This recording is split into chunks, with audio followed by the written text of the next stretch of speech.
They had 2.9 thousand followers on Facebook about a week and a half ago. I checked this morning, they have 130,000. Wow. Through Facebook Reels. I was like, post a Facebook Reel every day. Post a Facebook Reel every day. This guy's in his 50s. And he's like, I'm going to do it, Paul. And it... Welcome to Jobber's Masters of Home Service podcast, where successful business owners share their secrets for making your business more profitable and efficient.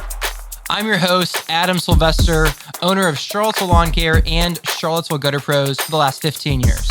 I truly believe that service entrepreneurs need to come together from different service industries and swap stories, share tips, and learn from each other.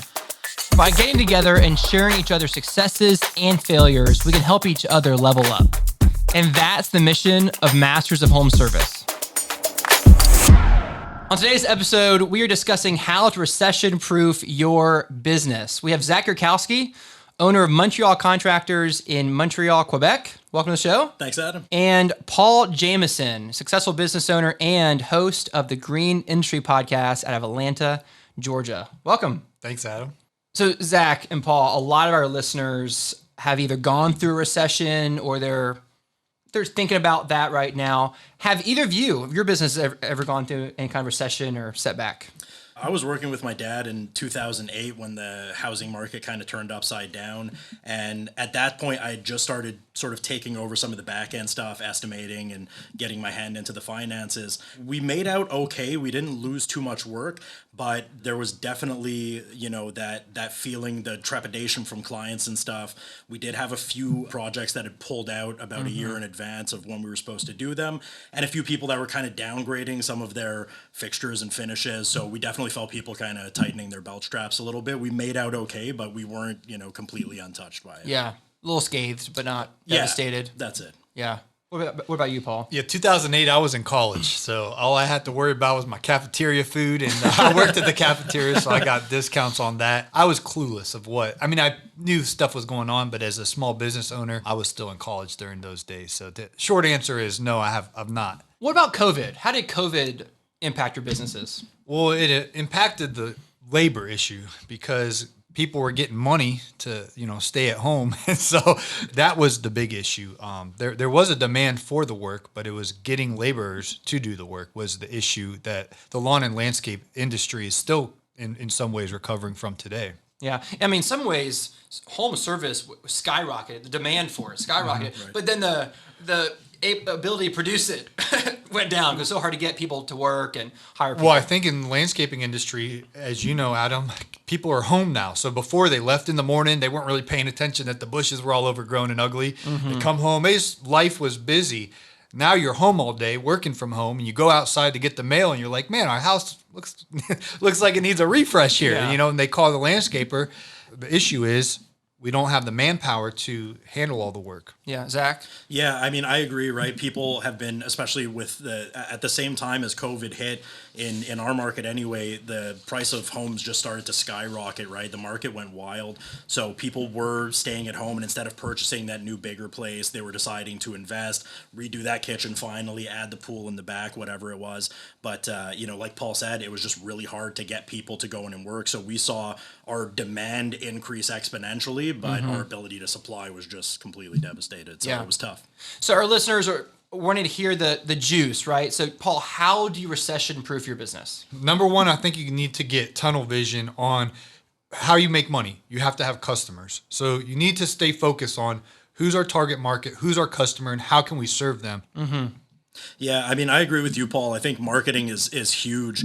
I think it was Warren Buffett that said, when others are greedy, be fearful. When others are fearful, be greedy. So if there's blood in the water, you want to be a shark. So I think when people are, small businesses are closing down, so that's less competition in the market for you. Bigger companies are getting afraid. They're starting to pull their marketing budget out. I feel like that's your biggest opportunity to kind of move in front of that client base and just snatch up all of that market share. So I think it's really important to double down on the marketing when things get hard.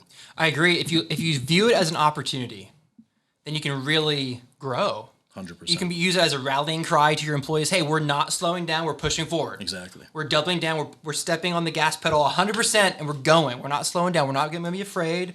Be cautious, be wise, but we're going forward. We got to drive this machine. What should listeners think about in terms of like cutting? It's important to look at what you need versus what you want. So if you're looking at, getting the latest model truck with the lift kit and everything, it's probably a good moment to put that on pause if your truck is still serving you well, as hard as it might be to hear that or to tell myself that. But, at the same time, it's important to double down on things that are going to serve your business, right? So like the marketing budget, like anything that's going to help you streamline the back end of your business, if you can shave an hour and a half a day out of your process, that you don't have to be in the office, that you don't have to be on the phone, at the end of the week, you're going to have worked an extra day. So for every week, you're getting an extra day. By the end of the year, you're going to have an extra almost 2 months worth of work versus the competition. So it's really important to kind of just dial in and realize where you're losing time, and focusing on the wants versus needs. Like, we've been wanting to upgrade some of our corded tools to cordless tools.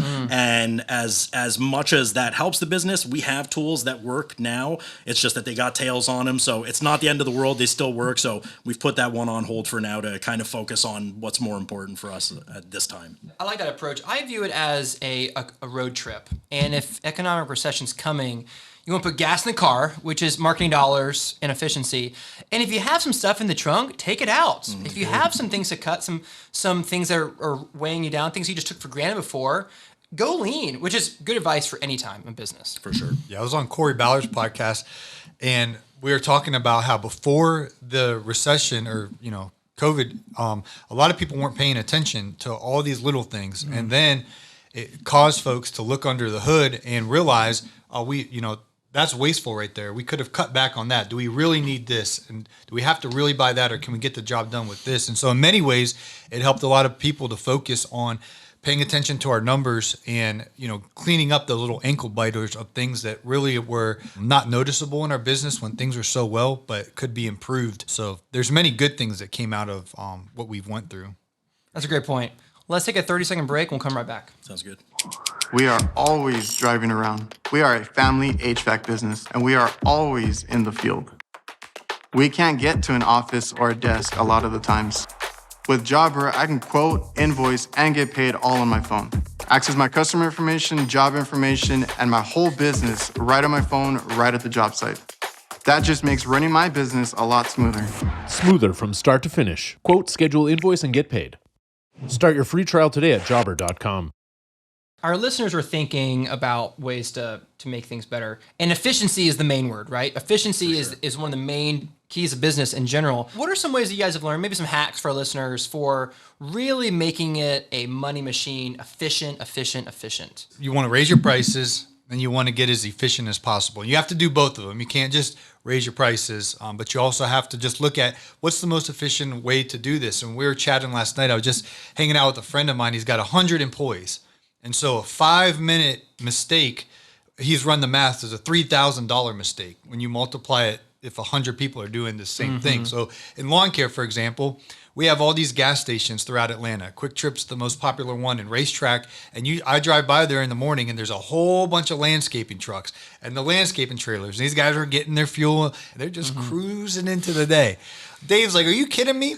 It's a company policy. There's no way we're going to allow our trucks to be at a gas station in the morning. So they actually have fuel on site. But at the end of the day, guys are done working. They're excited to go home to their families.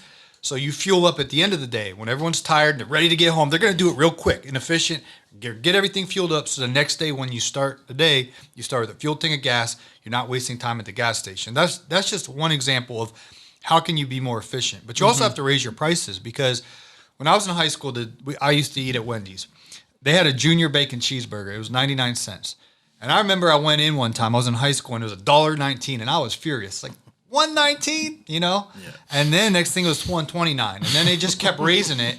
And I don't eat there too frequently, but now it's over $2. They've incrementally raised the price. They do it so subtly, but they do it all the time, that over time it's raised your prices. So when inflation was on paper 3 to 5%, if you're cutting someone's yard for $45 last year, it needs to be 47 or 48. And then you do it the next year, it's 50 or 51. And you always have to be raising it. But now what they say on paper and in the reports isn't what I'm paying. I'm noticing double digits all across the board. For sure. What I'm buying. So you need to raise your prices to keep up with inflation. and you have to increase your efficiency. That's a great tip. Zach? Yeah, I think what Paul said is so true. It's so important to keep an eye on your pricing. So we have basically hundreds of SKUs in our app that we need to keep track of. And as prices go up, it's really hard to let that get away from you. They're not auto updating. So I remember 2 years ago, we were paying, $2.35 for a 2x4. And within 6 months time, it was up to $10.40, right? Wow. So estimates that we were doing, if you multiply that by every screw, by every piece of wood, by everything that's going on to a project, by the end of it, it's like I'd be spending $40,000 to do the job. So it's really important to stay on top of your pricing. And like you said, right, the cost of living has increased exponentially. So the cost of gas, the cost of vehicles, the cost of phone plans, and literally everything has gone up. So you have to keep in line with that. You have to keep those prices coming up, because we're in business to make money, right? We're in business to pull a profit, to make a living and to pull a profit so that the business can be sustainable and have its own legs. And if we're not keeping up with that inflation, we're not keeping up with that rising cost, it's just we're toast, we're dead meat. So Yeah, and piggybacking off of the money side, cash is the oxygen of our business. So even being more efficient, I know the way you probably collect money is different than someone in the lawn maintenance world, but how can you be the most efficient to collect your money? And I know people that will go and mow. We'll use the month of July as an example. They'll go and mow the first week of July, 2nd, 3rd, and 4th, then give Sweet Sue an invoice at the end of the month.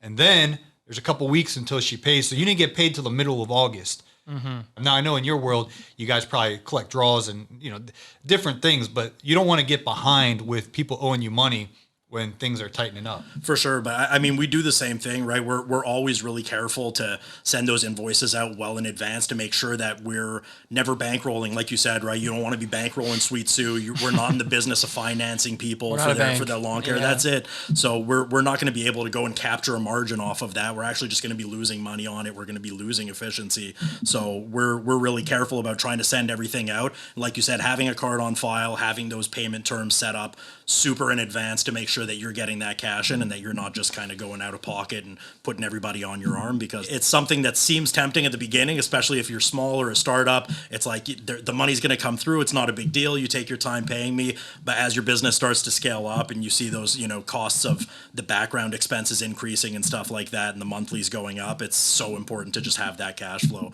Otherwise, you're going to be starving for oxygen. So cash is king. Exactly. You need to have a lot of it to be in business. So one concept that was said earlier that I like before the conversation was, this is a great time to call clients from years ago. Hey, how's it going? How's that bathroom remodel that we did last year going? Oh, yeah. It's great. You know what? I'm glad you called. I want my front door redone, or whatever it is. And so I think it's a great opportunity to mine your list. Call those clients, the good ones at least. Yeah, exactly. And see what they're up to. And you have no idea what might be a $40,000 phone call. That's exactly right. So we're very much low volume kind of projects, right? So when someone redoes their kitchen, ideally they're not going to be redoing it for another 25 years, right? So it's really hard to go and capture that repeat business until it's time for them to do the rest of their place, to redo the bathroom or whatever it is. But I think it's so key to reach out to some of those past clients, because you never know where that next lead is going to come from. So even sometimes by just sort of reminding them that they had that positive experience with you, that that you gave them a really good service, that you gave them a really good project, and they're like, it's been 4 years, but yeah, the kitchen or the bathroom still looks amazing. Mm-hmm. Then the next time when one of their friends asks them, I'm looking to get my bathroom redone, I'm looking to redo the patio back, whatever it is, you're going to be top of mind. You're going to be the name that comes up and say, I got just the guy for you. So you don't want to let that kind of slip into obscurity. You want to be the name that they're dropping. Yeah, I'm so glad you called. I was just thinking about exactly that. Right. Yeah. Paul, should we treat our clients any differently during these tough times? The tough time comes, do you change your service offering? Do you change any of the way you do business? I mean, you do want to be sensitive and compassionate, and if someone got laid off or something, there's a amount of respect and things of that nature. But at the end of the day, we need to do our service and charge a fair price for it. Mm-hmm. We all have, I'm sure. We've had a few clients who they did request, hey, can you help me out here? Can I pay you next week or the week after? That kind of stuff. And I'm okay with doing what I would love to do with everybody, which I can't, for just a few. And so if a few people I'm willing to help them out a little bit, as long as it doesn't get too excessive and it's hurting the business. But within reason, I like to accommodate, because we're all in this together, you know? For sure, yeah. So that's something that we're mindful of, right? Where we're aware of the fact that some people might be kind of reducing scope and stuff. And like you said, I think it's so important to repeat that, is you don't want to be giving discounts, right? Especially now, if people are tightening their belts, you got to do the same. So you don't want to be discounting your services. So it's a good time to kind of negotiate on scope instead of the price, right? So if people are saying, if there's a way that we could shave a few bucks a month, or if we can take 10,000 off of the project, what can we do to get to that budget without kind of sacrificing the whole project, without sacrificing what we're going to make, without, putting that out of our pocket? And like you said, I think it's important to just always make sure that you're delivering that excellent service, because that's what's going to set you apart. So if you market yourself to the type of clientele that isn't looking to negotiate on price alone, they're really looking for someone that's the best at what they do. A lot of the times I feel like you're going to be a little bit sheltered from a lot of the turbulence in the market, because you're not dealing with people who are looking for, well, this guy's going to do it for 30 cents cheaper, so I'm going to take that one. They're looking for someone who's going to give them the best job, and they understand that if that costs a little bit more, it's just like cars, right? There's still going to be people out there buying Cadillacs. There's still going to be people out there buying Bugattis. So I think it's important to sort of make sure that you're in that market of just high quality, high customer service, and that kind of helps protect you from the people that are just sort of penny pinching and can't really afford your services. That's a really good point. Another thing I'm thinking about in terms of recession proofing your business, that's a proactive thing. It implies that we're getting ready for one. And I think one way that you can be proactive in that is building your client list through email, even text messaging, Instagram, Facebook, social media channels. How have you guys built your platforms so that something did happen and maybe lead flow changed, you'd still have a voice to get clients from? Paul? Yeah, well, I'm very curious to hear your thoughts on social media, Zach, and being everywhere on social media. So you need to build those up. A lot of 50, 60-year-olds, they have a lot of buying power. That's the richest people. They're on Facebook. A lot of folks in their 40s, a lot of buying power, a lot of decision makers in this industry, they're on Instagram. And so you want your Instagram, your Facebooks to be excellent. Right now with Reels, the algorithm is promoting short form vertical content so easily. So showcase your work, do your work. And start now. Yeah, Right, just start consistently every single day. I just helped my friend. They had 2.9 thousand followers on Facebook about a week and a half ago. I checked this morning, they have 130,000. Wow. Through Facebook Reels. I was like, post a Facebook Reel every day. Post a Facebook Reel every day. This guy's in his 50s. And he's like, I'm going to do it, Paul. And he had a video get 10 million views and 5 million views. And I think, like you said, right, social media is that huge opportunity right now. It's so easy to get into. It's free. You're not pumping a bunch of money into it as a marketing channel. So it's a great free tool to kind of connect with people. And what I like about it is that you're kind of connecting with people on this personal level, right? You're in the same feed as their friends, as their family and stuff. So it makes you really familiar. It makes them comfortable with you. So when they're looking for that service that you're offering, you're going to be the top of mind. You're going to be the one that they think of, that they already feel that connection with. And it's funny that you mentioned how quickly that growth happened to the person that you coached, because I used to be the neo-Luddite that I was like, I don't know if our clientele is going to be on Instagram. And it was actually my partner, Jesse, who's my brother. He's co-owner of the company, and he was pushing me, he's 7 years younger than I am. So he was like, man, we got to get on Instagram. We got to get on. And this was even before Reels were kicking off. And I was like, I'm not sure that it's going to be worth the time. I don't know what value we're going to gain out of it. And we did the same sort of challenge that we posted a reel every day for 30 days. We tried experimenting with all different kinds of content. So we were doing before and after, we were doing kind of a day in the life of, and then we did like one silly video that just kind of hit and got a couple million views. And that got us, I think it was like 15,000 followers overnight, basically, right?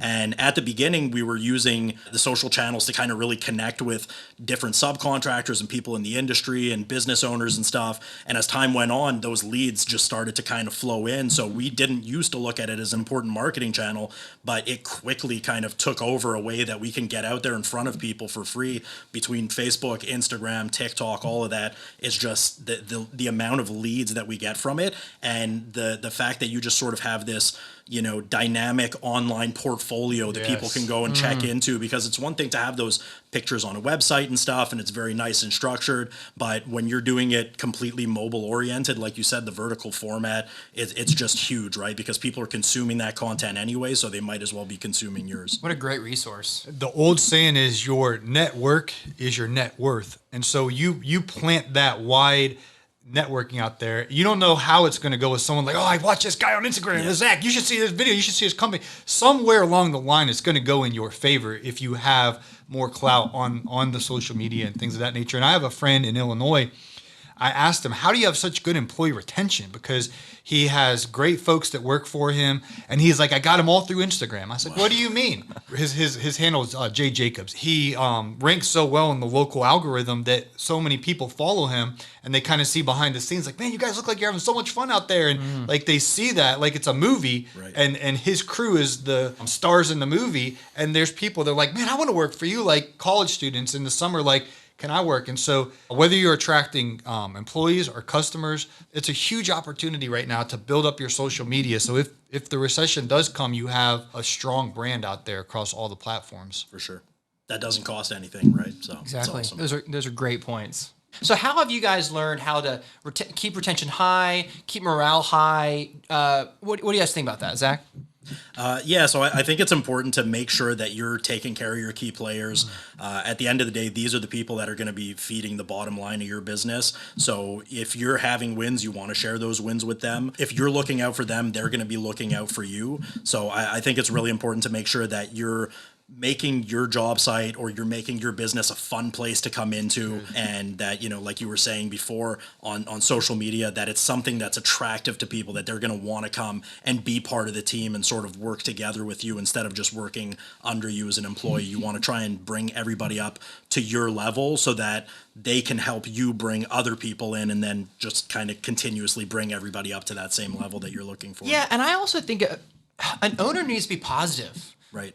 Employees don't want to come to work, and the owners whining and complaining about how hard it is, good find people, and the recession. They don't want to hear all that. They want to hear a positive leader who's still charging ahead, who still cares about you, and that starts with you, right? Yeah, I've gotten to see a lot of behind the scenes at companies with the podcast. I travel to people's shops, and I just pay attention to the cultures that are just, I can tell when someone's mailing it in at a job they don't like versus someone that's proud to work. When I was visiting Troy Cloggett in Michigan, the guy that I met at the front desk, he was so excited to show me. Like he loved, and he's like, I've worked for Troy for, I think it was close to 40 years. And he was buoyant when he talked about his company. He felt like he wasn't the owner, but he felt like he was part of something. So you need to cast that long-term vision. 100%. That touches back to what Adam was saying, right? Is that just that positivity, being a positive force in your industry is just, it's huge. It's you can't buy that, right? So yeah. So in the mind of our listeners, some of them are getting a little nervous. Some of them are preparing for whatever they perceive as a recession and stuff. So how would you encourage them, just from the heart? How would you encourage our listeners to keep moving forward and recession-proofing their business? Zach, you go first. Yeah, so I would say, make sure that you're offering the highest level of service that you can. Make sure that you're not, pulling out and holding back, that you're spending the money that you need to on marketing, and make sure that you're holding back on what you don't absolutely need. So focusing on those wants versus needs. I think those are probably the top 3 tips that I could give. That's great. Yeah. Number one, be excited. Some of the best companies that we've all heard of today were birthed in a recession. So it's a huge opportunity out there. Number 2, I would talk about frugality in your actual personal lifestyle. It's not the time to be, flashing and living high on the hog. How simple can you live, and what are ways, you talked about efficiency earlier, Zach, like in your personal budget, what can you do to be the most efficient and not be blowing money? Because the more margin you have in life and any time, the more peace you have. And so when things get tough, if you're stretched thin and you're stressed out about money, people have intuition. They'll pick up on boss man's nervous, boss man's on edge. But if you're genuinely peaceful, people can sense that. So the 3 takeaways I have is, number 1, be efficient. This is a great time to self-evaluate. Number 2, press forward on marketing. Yep. Make sure that machine is well fed and give it the gas it needs. And so focus on marketing. And then number 3, start building your list now, whether that's email, text, social media, but start building it now. You can't start then. You got to start building it now. It takes time. And then a bonus tip here, build your culture. Make sure you have a good place to work. Guys, this has been a great conversation. Thanks for being here. How do our listeners find out more about you guys? Zach? So for us, we're all over social at MTL Contractors. Awesome. Paul? I'm on MySpace, and I'll look for you at MySpace and see what I find. say at Green Industry Podcast. We also have an audio podcast Monday through Friday. So some guys don't even get that joke. The younger guys. Right? Yeah.